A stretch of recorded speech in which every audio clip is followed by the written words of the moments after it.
Good morning friends, welcome to my channel again. और जहाँ पर हम फिर से आप सभी के लिए लेकर आ चुके हैं child development pedagogy teaching aptitude का एक नया सेशन। और हम कंटिन्यू करेंगे सेशन को।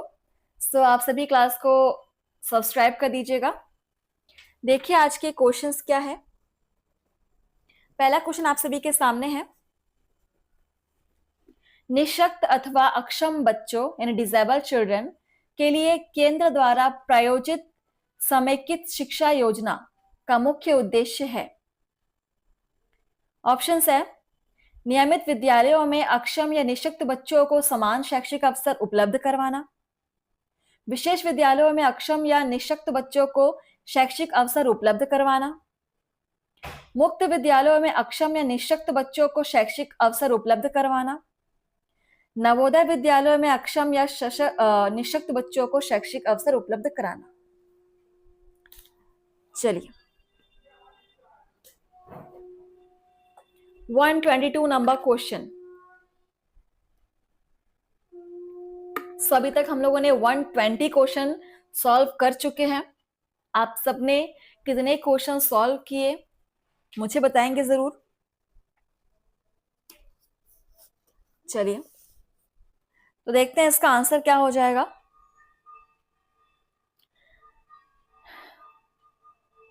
इसका मुख्य उद्देश्य क्या था?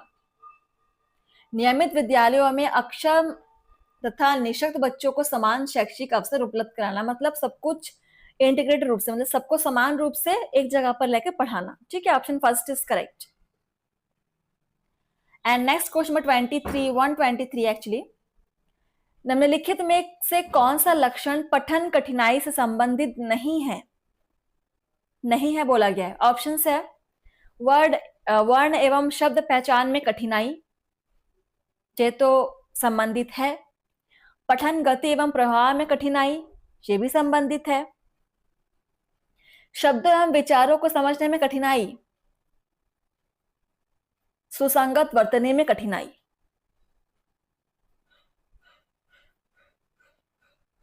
सो कौन सा पठन कठिनाई से संबंधित नहीं है?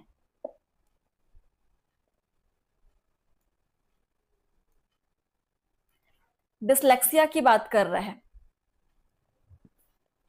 ठीक है, इनडायरेक्टली डिसलेक्सिया की बात कर रहा है। डिसलेक्सिया में लेटर्स को समझने में पहचानने में हमको कठिनाई होती है, पढ़ने में कठिनाई होती है, समझने में कठिनाई होती है, लेकिन स्पेलिंग कंसिस्टेंसी नहीं होती। सो यहाँ पर ऑप्शन डी जो हो जाएगा, ऑप्शन 4, ये आपका संबंधित नहीं है पठन कठिनाई से। ठीक है, नेक्स्ट क्वेश्चन नंबर 124 देखेंगे। एक शिक्षक या शिक्षिका यह चाहता है या चाहती है कि उसकी कक्षा के प्रतिभाशाली विद्यार्थी अपनी क्षमता के अनुसार उच्चतम उपलब्धि प्राप्त करे। इस हेतु उसे निम्नलिखित में से क्या नहीं अपनाना चाहिए, मतलब कौन सा उपाय नहीं करना चाहिए बोला गया है।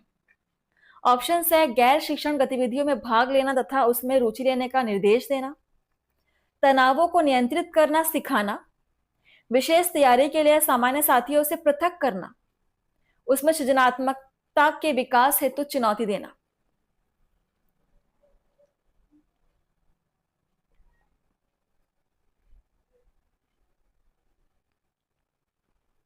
क्वेश्चन नंबर 124, क्या नहीं करना चाहिए, कौन सा रास्ता नहीं अपनाना चाहिए। तो यहां पर देखिए, उसमें सृजनात्मकता के विकास हेतु चुनौती देना, ये रास्ता उसको नहीं अपनाना चाहिए। सो चलिए ऑप्शन 4 यहां पे सही हो जाएगा। नेक्स्ट क्वेश्चन नंबर देखेंगे हम 125। बच्चों के विकास के सिद्धांत को समझना शिक्षकों को सहायता करता है। किसमें सहायता करता है? ऑप्शन है बच्चों के समाजीकरण को समझने में, बच्चों को क्यों पढ़ाना चाहिए यह औचित्य समझने में, बच्चों को विभिन्न अधिगम शैलियों को पोषित करने में, बच्चों की पारिवारिक पृष्ठभूमि समझने में। क्यों एक शिक्षक को विकास के सिद्धांत को समझना चाहिए, किसमें हेल्प करता है? और आप यहां पर प्रैक्टिस कर रहे हैं KVS, NVS, triple S B, BPSC TRE 4.0, जिसमें आपके टीचिंग एप्टीट्यूड का जो एक सब्जेक्ट है बेहद इंपॉर्टेंट है, इसके क्वेश्चंस बनते हैं एग्जाम में। और देखिए, बच्चों के विकास के सिद्धांत को समझना शिक्षकों को सहायता करता है बच्चों को विभिन्न अधिगम शैलियों को पोषित करने में। Option 3 is correct. चलिए आगे बढ़ेंगे। क्वेश्चन नंबर है आपका अगला नेक्स्ट।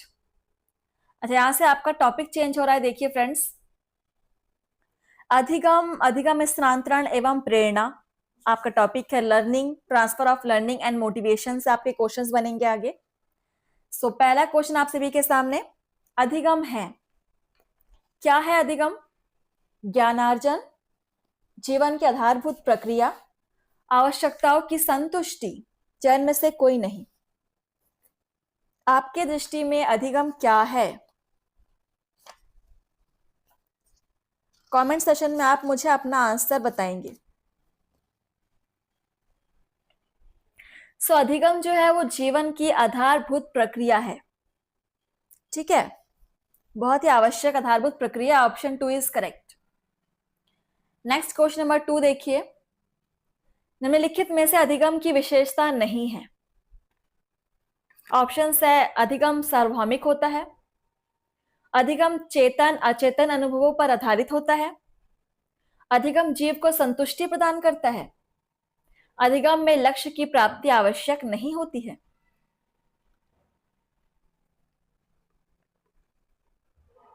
इनमें से कौन सी विशेषता अधिगम की नहीं है? चलिए बताइए आंसर। अधिगम एक बहुत इंपॉर्टेंट टॉपिक है आपके टीचिंग एप्टीट्यूड में।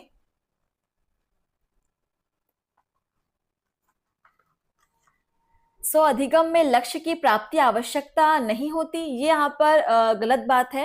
ये हमारा आंसर हो जाएगा, ये इसकी विशेषता नहीं है। Option 4 is correct. चलिए क्वेश्चन नंबर 3, अधिगम की व्याख्या उस व्यवहार परिवर्तन के संबंध में नहीं की जा सकती है जिसका संबंध होता है जन्मजात प्रवृत्तियों से, परिपक्वता तथा शरीर की अस्थायी स्थितियों से, ए तथा बी दोनों ही, उपयुक्त में से कोई नहीं।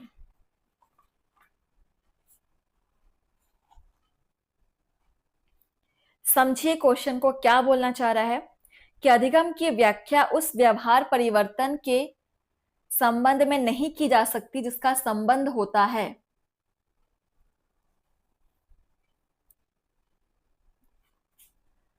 तो अगर आपकी जन्मजात प्रवृत्तियों से आप कुछ सीख के हो तो उसके साथ अधिगम को हम नहीं संबंध नहीं बता सकते। जब परिपक्वता तथा शरीर की अस्थायी स्थितियों से संबंधित हो तब भी हम नहीं कर सकते वहां पे व्याख्या। ठीक है, तो यहाँ पर आपका ए तथा बी दोनों ही आपका बिल्कुल सही हो जाएगा। ऑप्शन 3 इज करेक्ट, दोनों ही आपके सही हैं। चलिए क्लास को सब्सक्राइब जरूर कर लीजिएगा। क्वेश्चन नंबर 4, अधिगम की मुख्य विशेषता है व्यवहार में परिसंशोधन, मॉडिफिकेशन, प्रगतिशील व्यवहार व्यवस्थापन की प्रक्रिया, वह प्रक्रिया जो व्यक्ति को अच्छे अथवा बुरे के रूप में प्रतिस्थापित करती है, उपयुक्त सभी।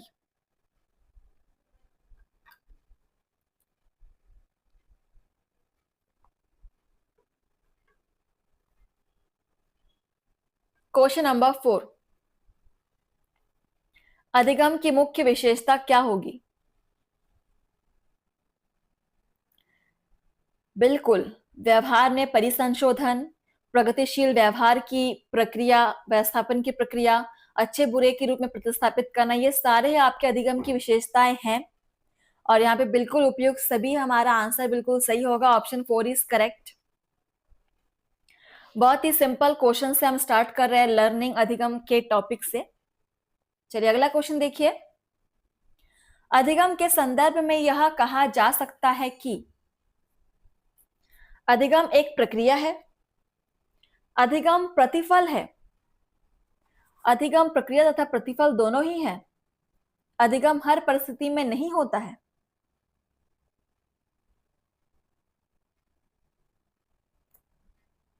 क्या कहा जा सकता है अधिगम के संदर्भ में?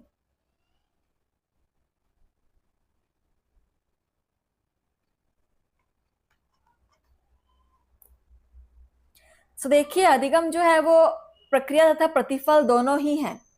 Option 3 is correct. देखिए अगला क्वेश्चन नंबर 6 से आप सभी के सामने, अधिगम में वांछनीय एवं अवांछनीय दोनों ही प्रकार के व्यवहार परिवर्तन का बोध होता है। यह कथन क्या सत्य है, असत्य है? कुछ नहीं कह सकते, इसमें से कोई नहीं। पढ़िए इस लाइन को कि अधिगम में वांछनीय एवं अवांछनीय दोनों ही प्रकार के व्यवहार परिवर्तन का बोध होता है।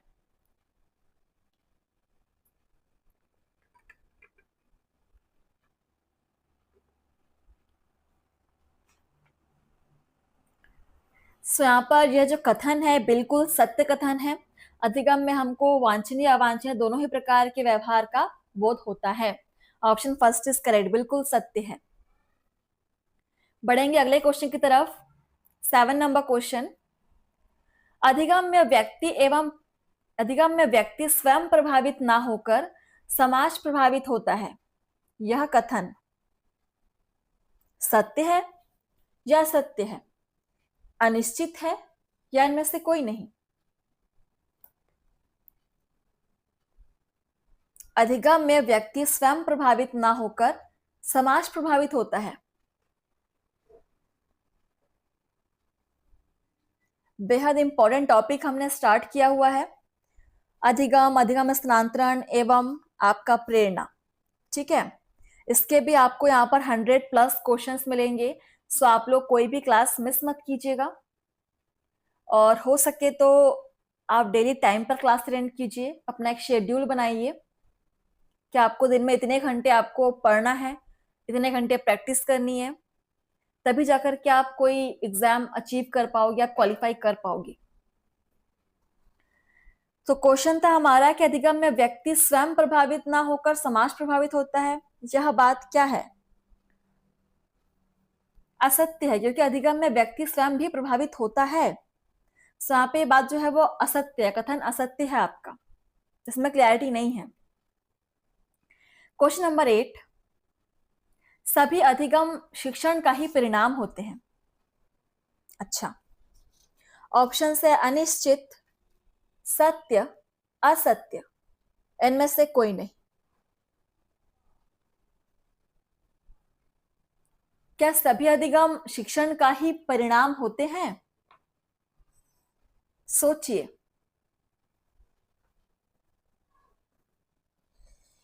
क्या आप केवल शिक्षण के द्वारा ही कुछ सीखते हैं? क्या शिक्षण के अलावा आप कहीं से और कुछ नहीं सीख पाते? बिल्कुल गलत बात है, ये असत्य होगा, क्योंकि अधिगम कहीं से भी हो सकता है। ठीक है, अधिगम मतलब आप कुछ सीखना, और आप कुछ चीज को सीख रहे हो तो वो केवल स्कूल में शिक्षण के द्वारा ही संभव हो जरूरी नहीं है। आप जीवन में किसी परिस्थिति में कोई भी घटना से आप कोई भी चीज सीख सकते हो। तो अधिगम कहीं पर भी किसी भी सिचुएशन में हो सकती है, तो उसके लिए केवल शिक्षण ही काफी नहीं है। सो आप पर एक कथन असत्य है, केवल शिक्षण का ही परिणाम नहीं है अधिगम। चलिए अगला क्वेश्चन देखिए, 9 नंबर क्वेश्चन, अधिगम के फलस्वरूप व्यवहार में परिमार्जन उत्पन्न होता है। अच्छा, ऑप्शन है परिपक्वता के फलस्वरूप, प्रशिक्षण के फलस्वरूप, ए तथा बी दोनों ही, चाहे इनमें से कोई नहीं।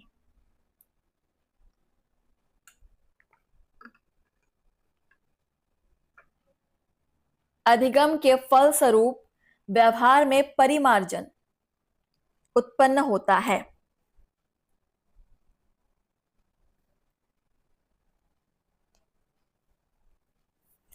सोचिए, क्वेश्चन को समझ के आंसर कीजिएगा। सो यहां पर देखिए आपका परिपक्वता भी है और प्रशिक्षण भी है। सो यहां पर परिपक्वता और प्रशिक्षण दोनों के फलस्वरूप ही आपको ये व्यवहार में परिमार्जन नजर आएगा। सो ए तथा बी मतलब दोनों ही, फर्स्ट और सेकंड दोनों ही आपके आंसर बिल्कुल सही है। सो ऑप्शन 3 आपका हो जाएगा आंसर, ए तथा बी दोनों ही। क्लास को शेयर करेंगे। नेक्स्ट क्वेश्चन नंबर 10, अधिगम एक प्रक्रिया है जिसमें प्राणी अपने प्रेरकों की संतुष्टि करता है। अपने व्यवहार के वातावरण के साथ समायोजित करता है, लक्ष्य प्राप्ति हेतु बाधाओं को पार करने का प्रयत्न करता है, उक्त सभी क्रियाएं करता है। अधिगम में व्यक्ति क्या करेगा? कौन सी क्रिया अधिगम में व्यक्ति दर्शाता है या करता है? ऑप्शंस को अच्छे से पढ़िए, समझिए।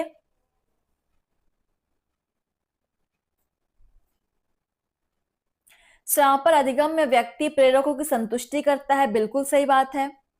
अपने व्यवहार के वातावरण के साथ समायोजित करता है व्यवहार को, लक्ष्य प्राप्ति हेतु बाधाओं को पार करने का प्रयत्न भी करता है। सो यहाँ पर ये सारे ऑप्शंस बिल्कुल सही हैं। तो सभी क्रियाएं करता है हो जाएगा। ऑप्शन आपके सभी सही है। Option 4 is correct. ठीक है, आगे बढ़ते हैं। क्वेश्चन नंबर हमारा 11 देखिए। निम्नलिखित में से अधिगम का उच्चतम स्तर है।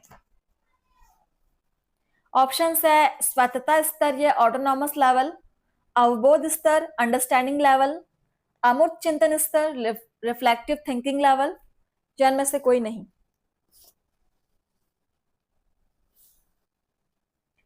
अधिगम का सबसे उच्चतम स्तर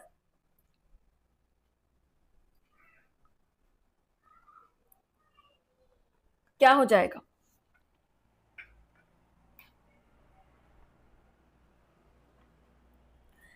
जब कोई इंसान या कोई प्राणी अमूर्त चिंतन स्तर पर हो, मतलब वो अपने इमेजिनेशन में कोई चीज को देख पा रहा है, समझ पा रहा है, उसके साथ चिंतन कर पा रहा है, ठीक है, कल्पनाशील है वो व्यक्ति, तब वो अधिगम के उच्चतर स्तर पर पहुंचेगा। यहाँ पर अमूर्त चिंतन स्तर ही अधिगम का उच्चतम स्तर है, reflective thinking level. Option 3 is correct. चलिए, आई होप आप सबके कंसेप्ट क्लियर हो रहे होंगे। एंड अगला क्वेश्चन है 12 नंबर क्वेश्चन। अधिगम अनुभवों तथा प्रशिक्षण के फलस्वरूप व्यवहार परिमार्जन है। बिल्कुल सत्य बात है। यह परिभाषा निम्नलिखित में से किस मनोवैज्ञानिक द्वारा दी गई है? गेट्स एवं अन्य, क्रो एवं क्रो, वुडवर्थ, थॉर्नडाइक।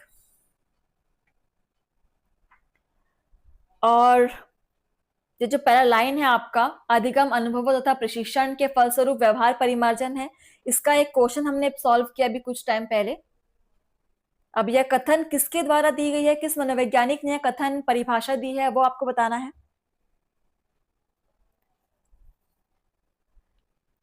सर, जो परिभाषा है वो गेट्स एवं अन्य के द्वारा दी गई है। So option first is correct. चलिए, नेक्स्ट क्वेश्चन नंबर 13 देखिए। निम्नलिखित में से कौन सा उदाहरण व्यवहार के संज्ञानात्मक पक्ष से संबंधित अधिगम नहीं है? नहीं है बोला गया है।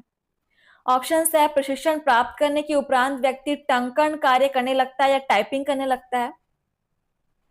कक्षा में व्याख्यान सुनने के पश्चात विद्यार्थियों में प्रत्ययों के प्रति समझ उत्पन्न हो जाती है। विद्यार्थी कक्षा में अध्ययन करने के उपरांत समाचार पत्र पढ़ लेता है। एक व्यक्ति फ्रेंच भाषा को सीखने के उपरांत फ्रेंच लेख का हिंदी में अनुवाद कर सकता है।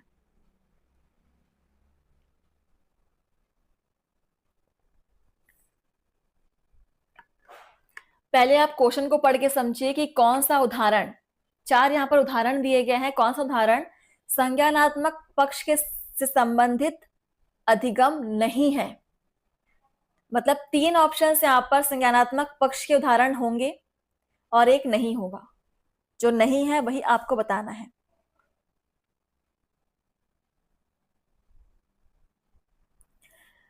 सो आई होप आप सभी को यहाँ पर आंसर क्लियरली दिख रहा होगा। जो पहला ऑप्शन है कि प्रशिक्षण प्राप्त करने के उपरांत व्यक्ति टंकण कार्य करने लगता है, इसमें संज्ञानात्मक पक्ष का कोई भी भाव नजर नहीं आ रहा है। ठीक है, सो ये संज्ञानात्मक पक्ष से संबंधित अधिगम नहीं है। Option first is correct. आगे बढ़ेंगे। Question number 14। एक शिक्षक कक्षा में पढ़ाते समय किसी बिंदु को समझाने के लिए कई उदाहरण प्रस्तुत करता है। बिल्कुल करता है। शिक्षक की यह प्रक्रिया निम्नलिखित में से व्यवहार के किस पक्ष के अधिगम विकास में सहायक है? अच्छा, संज्ञानात्मक पक्ष, भावात्मक पक्ष, क्रियात्मक पक्ष, तीनों ही पक्षों में।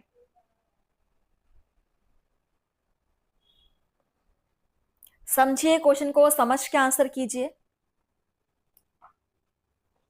एक शिक्षक एक टॉपिक को बच्चों को समझाने के लिए कई तरह के एग्जाम्पल्स प्रस्तुत करता है, कि अलग अलग तरीके से वो समझाने की कोशिश करता है।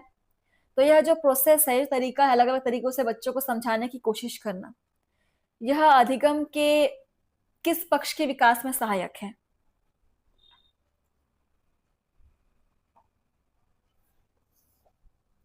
सो इससे बच्चों का संज्ञानात्मक पक्ष यानी कि समझ, भावात्मक पक्ष और क्रियात्मक पक्ष, तीनों के ही विकास में यह सहायक है। आप एक ही चीज को 3-4 एग्जाम्पल से समझा रहे हो, तो मतलब आप उसको 3-4 तरीके से समझा रहे हो, तो बच्चा हर तरीके से समझेगा उसको। ठीक है, सो ऑप्शन यहाँ पर 4 हो जाएगा, वो तीनों ही पक्षों में सहायक है ये तरीका।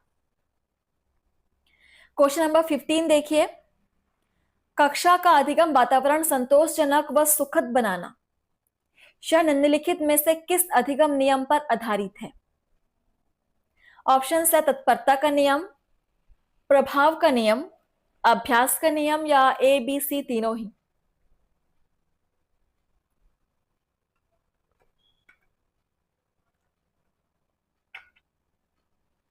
एक कक्षा का वातावरण संतोषजनक व सुखद बनाना किस अधिगम के नियम से पर आधारित है? आप कक्षा के वातावरण को सुखद एवं संतोषजनक क्यों बनाते हैं? क्या रीजन है कि कक्षा का वातावरण अच्छा होना चाहिए? इसका रीजन यही है कि कक्षा का वातावरण अगर अच्छा होगा तो बच्चे पर इससे इफेक्ट पड़ेगा। ठीक है, आप कक्षा में चारों तरफ अच्छे अच्छे आप पिक्चर्स लगा रहे हो चीजों को समझने के लिए, पिक्चर्स के थ्रू बच्चा समझेगा।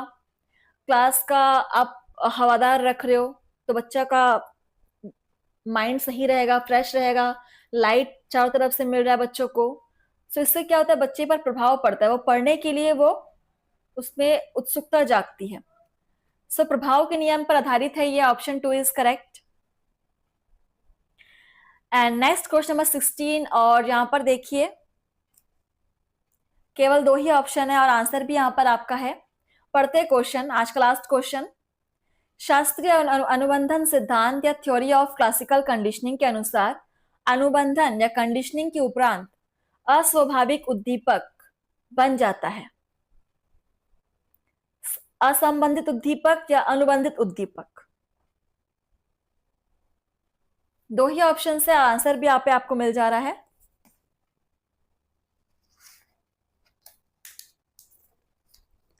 सो फ्रेंड्स, आप लोग मुझे बताएंगे आज आप लोगों ने क्या क्या सीखा, कितना टॉपिक आपका आज कवर हो रहा है, आपका एक्सपीरियंस कैसा रहा।